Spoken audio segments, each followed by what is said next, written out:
There's a brand new star removal script for Siril called Zenith by SyQon, and the Astro community is going wild. Is it better than the typical StarNet that we use for star removal? Let's find out. My name is Shuin Kashi, and you're watching Astro Island.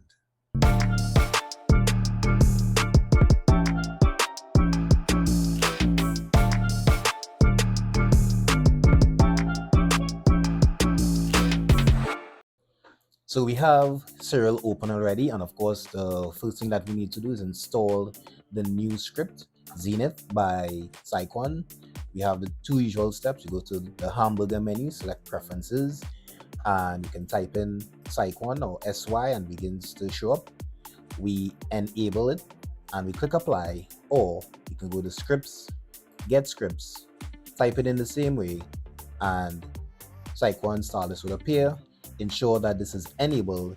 We click apply and then we can close this off.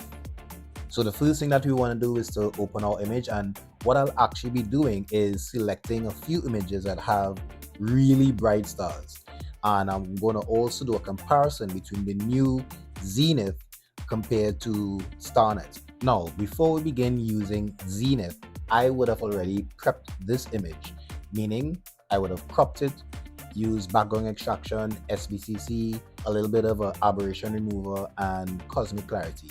So now in this instance, I now want to remove the stars. And as I mentioned earlier, there's a really bright star that usually appears when capturing the ghost of Cassiopeia. And there's a couple of other bright stars here.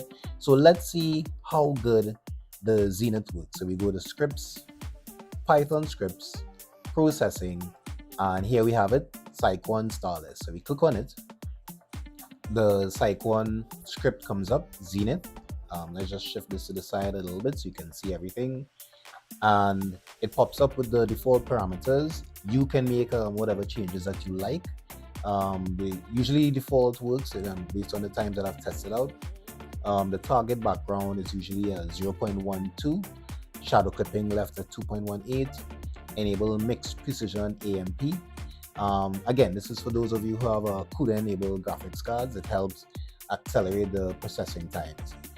Disable GPU, however, is if you do not have that CUDA enabled feature, you can disable GPU and it'll just run on CPU power. It may take a little longer, obviously, but it's still gonna give you the same results. If you want to create a star mask, you click on generate star mask, and the method is usually either subtraction, in this instance, which is the default option. You also have the option of using descreening, which is of course to descreen the image before removing the stars. And of course, if you make any changes, let's say you made some changes to the parameters, you can just click on reset to defaults by clicking on this, and everything comes back, or everything returns to the default settings. I always use the default settings. I've never had any reason to make any changes. It works pretty good. So we're going to click on process and let's see the results.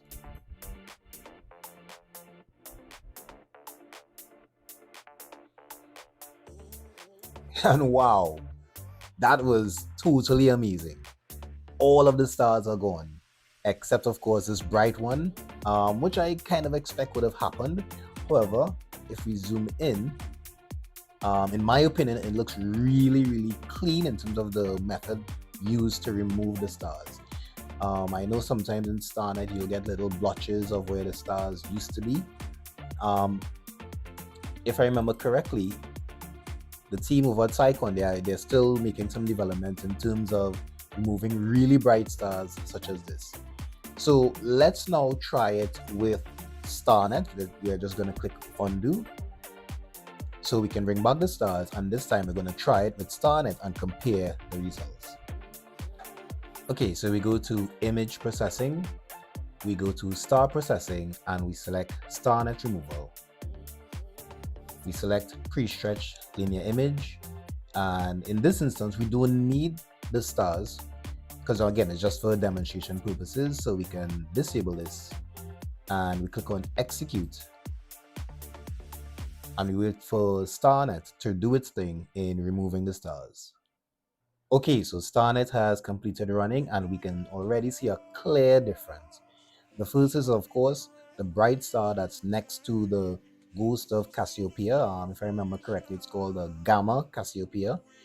It's been removed. It did, however, leave back some artifacts, as we can see here.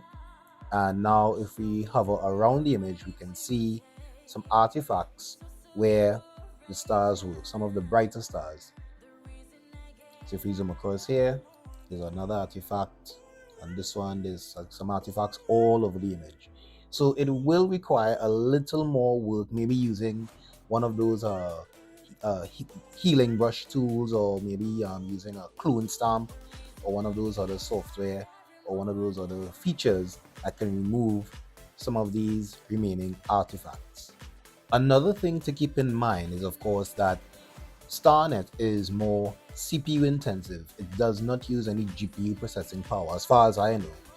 However, with the Zenith, as I showed you before, it does have the GPU acceleration power, of course, if you have a CUDA enabled graphics card. So Zenith actually ran much faster compared to StarNet. So that's another thing to keep in mind, depending on which one you use, the time frame it takes to make changes to the image or to remove the stars in this instance.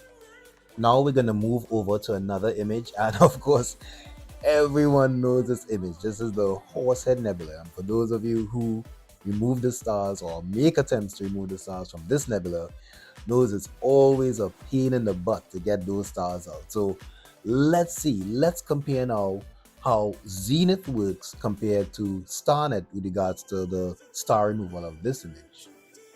So again, we go to scripts, Python scripts, processing, and we're going to start off with the SyQon StarLess, or Zenith as we call it as well.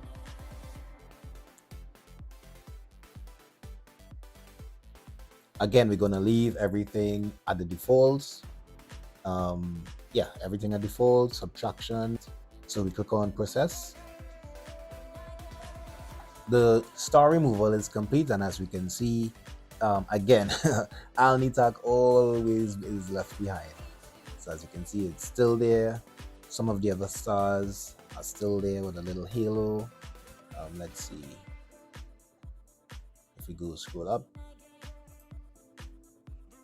Yeah, you can see a little bit of a star artifact happening here, and maybe this one that's here as well remains.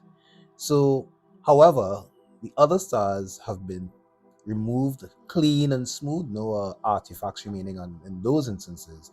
So let's give it a fair chance. Now let's give StarNet a try and see how StarNet stacks up against Zenith by SyQon. So we're gonna click the undo button to bring the stars back in. And now we can just again go to image processing, StarNet removal, and we click on execute. So StarNet is completed, and as you can see, again, StarNet left behind some blotches where the stars used to be. Just a little more than, I can see these artifacts in addition, just a little more than Zenith, seeing those there. And of course, Alnitak remains standing despite all attempts at both StarNet and Zenith. In this instance, this star got left behind. Zenith would have removed it. However, StarNet was unable to do so. Now, one thing I also observed while running Zenith, these errors keep popping up. I'm not sure if it's an error, but more like a warnings. So maybe the team, and I'm not sure if it's the Siril team or the SyQon team, they can take a look at this error and see exactly what this can be. I'm not sure if that's the reason why the stars were not being properly removed in Zenith. So let me know in the comments down below. Are you now going to switch from StarNet and begin using Zenith by SyQon, or are you still going to continue using StarNet? Or maybe you're actually going to do a combination, maybe some images StarNet, maybe some images Zenith, according to the star sizes and the volume of the stars in your image. So Let me know in the comments down below which one you like and which one you're going to continue using or begin using. And of course, if you enjoyed this quick tutorial, don't forget to like the video, subscribe to the channel, and of course, join me over now on Patreon, where we have a lot of new and exciting stuff happening across there. And of course, I close off by saying, it's not the size of your telescope that counts, it's how you use it. Bye for now, everyone. Take care, and I'll see you soon at Astro Island.